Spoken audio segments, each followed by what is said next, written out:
어제 우리 존경하는 야당 의원님께서 그런 말씀을 하셨어요. 권력을 비판하지 않는 것은 언론이 아니다. 이거 58,000% 저는 동의합니다. 그런데 내가 정권을 잡았을 때는 비판하면 안 되고 남이 정권 잡았을 때는 비판해야 되고 만약에 이런 논리라면 그 말의 울림이 클 수가 없습니다. 이것 또한 내로남불일 수밖에 없습니다. 근데 지금 우리 청문회가 저는 뭐 이재명 대표 얘기 그만하라고 하는데 이렇게까지 우리 과방위를 장악해서 편파적으로 운영하고 또 우리 박장범 후보자를 굉장히 결격인 사람처럼 계속 묘사해서 각인시키려고 하는 이런 이유들이 다 이재명 대표 구하기 위한 연장선상에서 있다고 저는 판단합니다. 물론 많은 분들이 그렇게 판단하시는 분들이 있을 거예요. 그래서 이재명 대표 얘기를 안 할 수가 없습니다. 이 모든 문제의 근본에 이재명 대표의 사법 리스크가 있습니다. 뭐 방송을 어떻게든지 언론 노조에게 넘겨준 뒤에 뭐 선동, 왜곡, 과장 이렇게 해서 탄핵으로 몰고 가려는 게 민주당의 계산일 텐데 그 계산대로 되지 않을 겁니다. 이재명 대표는 결국 시간과의 싸움에서 지게 될 거고요. 선거법 6개월 이내에 최종 확정이 돼서 정치권을 떠나게 될 겁니다. 그 날이 올 때까지 저희는 끊임없이 투쟁을 할 겁니다. 그 과정에서 우리 최민희 위원장께서 과방위를 상당히 편파적으로 계속 운영을 해도 저희는 끝까지 저항을 할 거라는 말씀 드리고요. 뭐 누굴 죽이겠다는 말씀까지 하셨던데 그런 거에도 굴하지 않고 끝까지 저희 목소리를 내겠습니다. 문재인 정부 KBS가 얼마나 편파적이었는지는 그동안 우리 청문회를 통해서 충분히 다 드러났다고 생각합니다. 다만 아까 우리 존경하는 황정화 의원님께서 말씀하셨던 부분 중에 저는 일부는 우리 박장범 후보자께서도 본인을 성찰하시면서 혹시라도 이후에 편파적으로 보도를 하면 안 되겠다는 어떤 다짐을 하는 계기가 됐으면 좋겠습니다. KBS를 국민들이 다 믿어야 돼요. 우리한테 정말 주어진 절체절명의 과제입니다. 그래야 국민들이 둘로 갈라서지 않고 공영방송에 얘기하면 그래도 믿고 그 안에서 우리 국민들이 뭔가 답을 찾을 수 있거든요. 그렇지 않겠습니까? 박 후보자님. 네, 맞습니다. 거기에 대해서 본인이 어떤 생각을 가지고 계시는 걸 좀 듣고 싶어요. 네, 사실 이 정치적 진영 대결이 치열한 한국 사회에서 공영방송이 신뢰받고 중립적인 위치에 서 있기가 굉장히 어려운 게 현실입니다. 그래서 제가 다소 어떻게 보면은 낡은 방법이라고 할 수 있는데 기계적 균형을 강조하는 이유가 기계적 균형 틀에서 양쪽의 주장을 공평하게 전달함으로써 시청자들께서 판단하실 수 있도록 하자는 얘기고요. 그러한 역할을 충실하게 수행할 수 있는 능력 있는 분들을 진영에 상관없이 기용하겠다는 말씀을 드렸습니다. 예, 진영에 상관없이 기용을 하셔서 모든 언론사는 토론을 통해서 답을 찾아가는 그런 조직 아니겠습니까? 예, 그런 건전한 토론 문화가 KBS 안에 자리 잡았으면 좋겠고요. 뭐 언론 노조에서 이제 임명이 되게 되면 여러 가지 집단 행동을 할 가능성도 있지 않습니까? 현재 분위기는 어때요?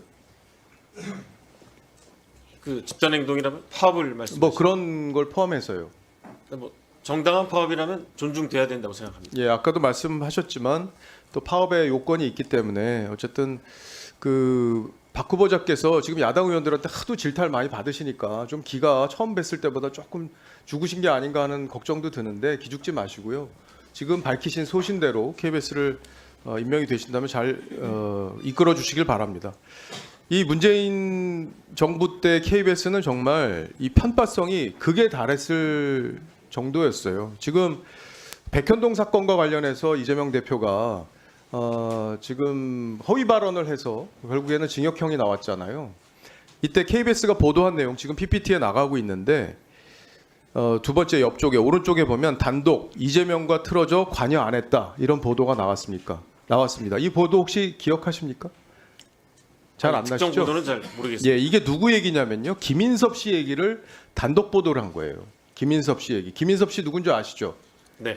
이 백현동 부지는요. 옹벽을 50m나 쌓아야 되기 때문에 아파트를 질 수 없는 곳이었어요. 식품연구원 부지였고요. 근데 이거를 이재명 대표가 성남시장 시절에 용도를 4단계나 높여주잖아요. 그래서 여기 아파트를 짓게 만들어줍니다. 근데 김인섭 씨가 참여하면서 이 사업이 진행이 됐고 김인섭 씨는 그 혐의로 지금 현재 징역 5년을 선고받았어요. 항소심에서요. 그래서 이 백현도 의혹의 핵심에 있는 인물이에요. 근데 그 핵심에 되는 사람의 얘기를 이렇게 단독을 달아서 이재명 대표가 이 사건과 무관하다는 듯이 KBS가 보도했어요. 무관했습니까? 이재명 대표가? 그렇지 않았죠. 백현동 용도 변경을 국토부에서 협박했다고 그렇게 뻔뻔하게 거짓말했잖아요. 국감에서. 지금까지 반성 한마디 안 했어요. 그래서 그걸로 유죄 징역 1년을 받았습니다. 그 사건과 관련해서 KBS가 이렇게 보도를 한 거예요. 사실상 주범이나 다름없는 사람의 얘기를 놓고 이렇게 했습니다. 그리고 어제 저희가 잠깐 말씀을 드렸지만 그 일요진단 코너가 이제 한 명을 초대해서 이렇게 얘기를 듣는 시간이잖아요. 맞습니까?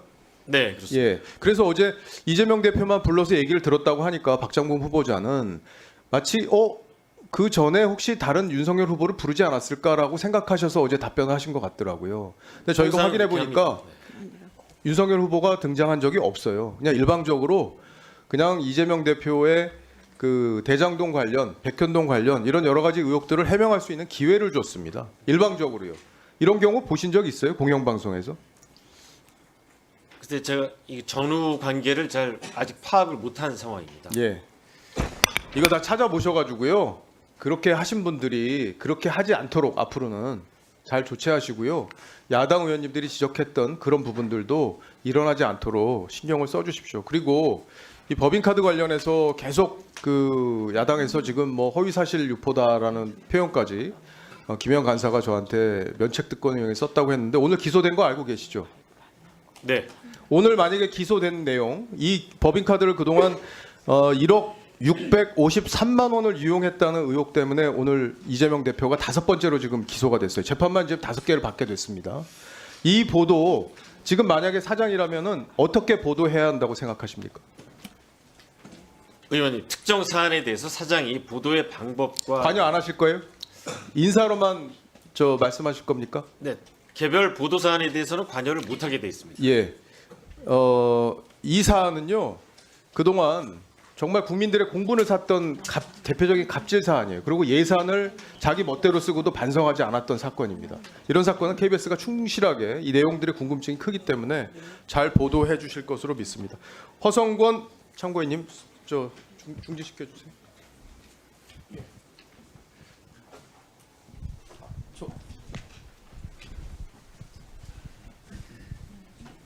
예, 조심했습니다. 지금 이제 문재인 정부가 들어선 뒤에 이사장, 사장 다 쫓아냈잖아요. 그리고 언론 장악을 했잖아요. 그죠? 완벽하게 장악을 했어요. 그리고 아까 보신 그런 보도들을 KBS가 무차별적으로 해댑니다. 민주당이 하는 선전선동을 여과 없이 보도하고 앞장서는 역할을 KBS가 문재인 정부에서 했어요. 알고 계시죠? 예, 그렇습니다. 동의하시죠? 동의합니다. 지금 이 사장 체제가 계속 이렇게 바뀌고 나서도 내부적으로 언론 노조가 강력하게 저항하고 있는데 이 언론 노조가 얼마나 횡포가 심한 겁니까? 생생한 얘기를 좀 들려주세요. 이거 뭐 어디서부터 말씀을 드려야 될지 모르겠는데 기본적으로 일단은 집단적인 일단은 공영 방송의 수신료의 가치 이 부분에 대해서 서로 의견이 많이 다릅니다. 그리고 과거에 편파 편향 왜곡 방송에 대해서 철저한 반성과 여러 가지 거기 재발 방지에 대한 약속들이 있었다면 아까 전에 말씀드렸지만 제가 이 자리에 있지 않았을 겁니다. 이제 그런 부분이 켜켜이 쌓여서 이제 국민들이 KBS에 대해서 신뢰가 없다. 이제 이게 뭐 단지 1, 2년 예. 돼서 한 게 아니라 그러면 박장범 사장 체제가 들어서면 이 언론 노조가 또 이제 여러 가지 문제 제기를 할 것으로 예상이 되는데 어떻게 대응해야 될 거로 보세요? 기본적으로 국민들이 그렇게 얘기합니다. 왜 KBS에 민노총이 들어있냐? 왜 민노총 소속이냐?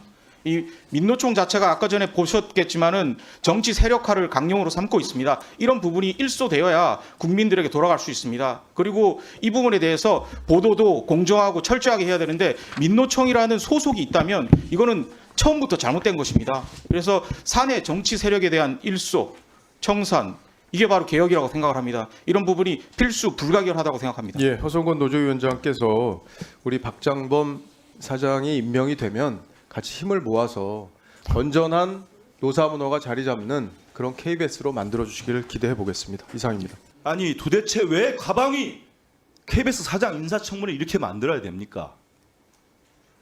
질문을 빙자해서 야당 대표를 그렇게까지 모욕해야 되겠습니까? 5번째 기소하고 밖에 나가서 여론 들어보십시오.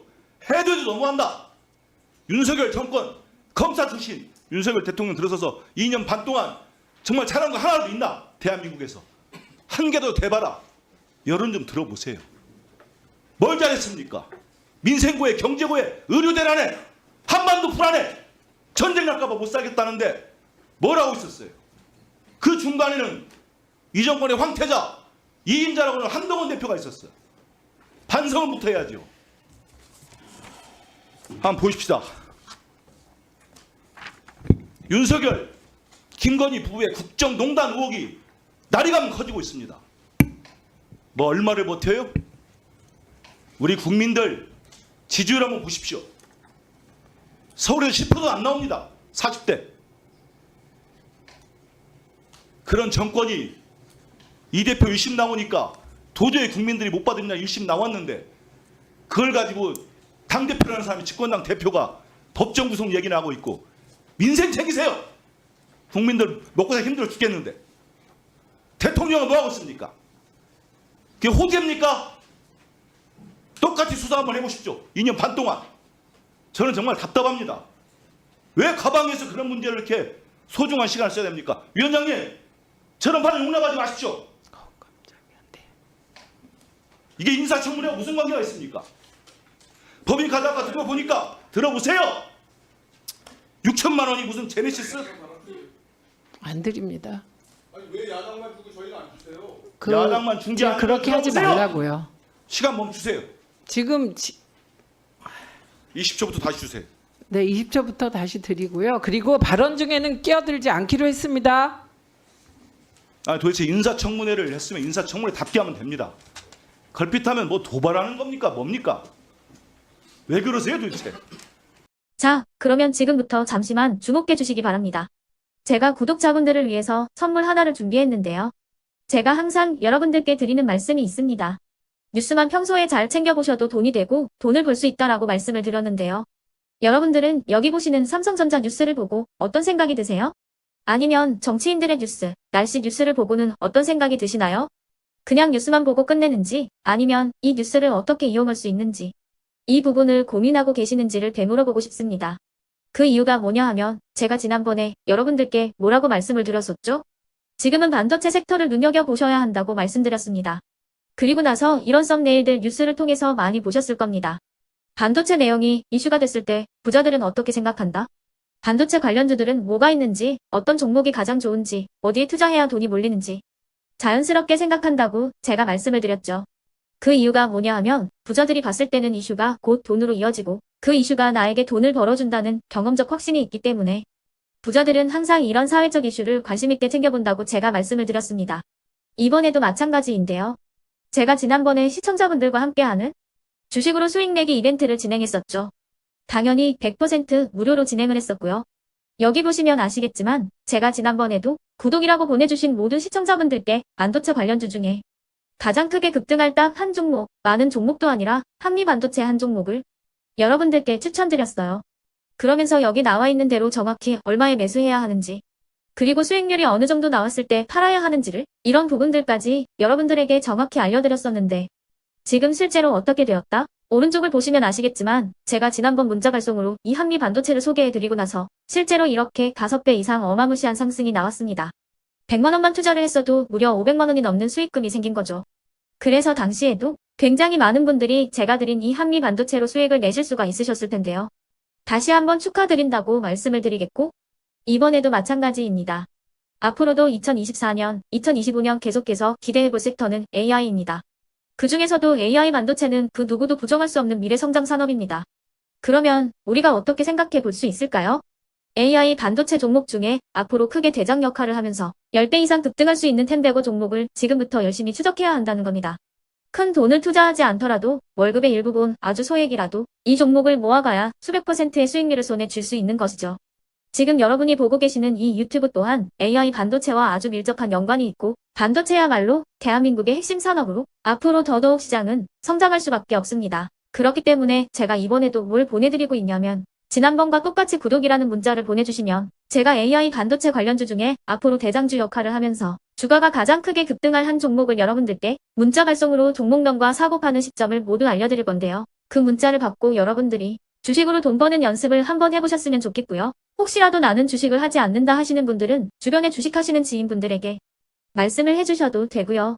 아니면 연세가 있으셔서 투자가 어렵다 하시는 분들은 이 종목을 자녀분들에게 한번 사봐라. 이걸로 한번 수익을 내봐라. 이렇게 조언을 해주실 수도 있는 거겠죠. 그래서 지금 이 영상을 보시는 시청자분들 중에 나도 이번 종목이 좀 궁금하다 하시는 분들은요. 누구나 상관없이 그리고 어느 시간대나 상관없이 부담 없이 010-2514-5930번으로 구독이라는 문자 보내주시면 제가 이번에도 똑같이 무료 추천 급등주 문자를 보내드리겠습니다. 이해되시겠죠? 제 번호 010-2514-5930번으로 구독이라는 문자 보내주시면 여러분들이 직접 이슈를 통해서 돈 버는 연습을 해보실 수가 있는 거고 제가 돈을 받는 것도 아니고 투자를 대신해 드리는 것도 아니기 때문에 부담 없이 신청해 주시면 되는 겁니다. 그리고 수익이 나면 저는 다른 것은 하나도 바라지 않습니다. 제 채널에 구독, 좋아요 한 번씩만 눌러주시라 이렇게 다시 한번 말씀을 드리겠습니다.